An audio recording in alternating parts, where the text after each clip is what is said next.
കേരള ബ്ലാസ്റ്റേഴ്സിൽ വന്നു പോയ ശേഷം ഏറ്റവും വലിയ കരിയർ ബിൽഡ് ചെയ്ത ആരാണെന്ന് ചോദിച്ചു കഴിഞ്ഞാൽ ഇപ്പോൾ ലോകകപ്പിൽ ഹെയ്ത്തിക്ക് വേണ്ടി പന്ത് തട്ടാൻ പോകുന്ന ഡക്കൻ ആസോൺ ആണെന്ന് ഒരു സംശയമില്ലാതെ ബ്ലാസ്റ്റേഴ്സിൻ്റെ എല്ലാ ആരാധകർക്കും പറയാൻ പറ്റും.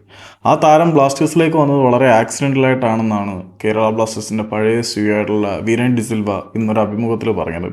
ആ വരവിൻ്റെ കാരണം കേരള ബ്ലാസ്റ്റേഴ്സ് അന്ന് ഹെയ്ത്തിയൻ താരമായിരുന്ന കേവൻ സ്പിൽഫോർട്ടിനെ ആയിരുന്നു ഫോക്കസ് ചെയ്തുകൊണ്ടിരുന്നത്. അന്ന് ഹെയ്ത്തിയുടെ ക്യാപ്റ്റൻ ബെർഫോർഡായിരുന്നു.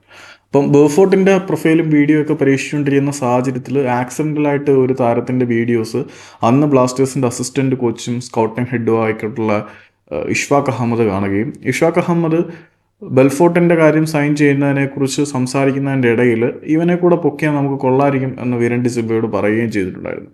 അങ്ങനെ വീരൻ ഡിസിൽവ ഇഷ്ഫാഖിൻ്റെ ആ ഒരു സ്പോണ്ടേനിയസ് റിയാക്ഷൻ കണ്ടിട്ടായിരുന്നു ഹെയ്ത്തി താരമായിട്ടുള്ള ഡക്കൻ ആസോണിനെ സൈൻ ചെയ്യുന്നത്. പക്ഷേ ഡക്കൻ ആസോൺ വന്നപ്പോൾ തന്നെ പുള്ളി ആരാണ് എന്താണ് എന്ന് തെളിയിച്ചിട്ടുണ്ടായിരുന്നു. ബ്ലാസ്റ്റേഴ്സിന് വേണ്ടി അദ്ദേഹം നേടിയ ഗോള് ഇടിവെട്ട് ഗോള് തന്നെ ആയിരുന്നു.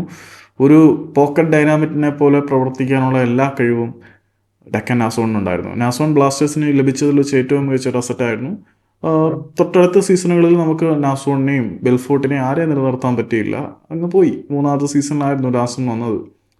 പിന്നെ നാസോൺ ഉണ്ടാക്കിയതൊക്കെ ചരിത്രമാണ്. റെസ്റ്റ് ഈസ് ഹിസ്റ്ററി എന്ന് പറയുന്ന പോലെ ഇന്ന് ലോകകപ്പിൻ്റെ വേദിയിൽ വന്നു നിൽക്കുകയാണ് നാസോൺ.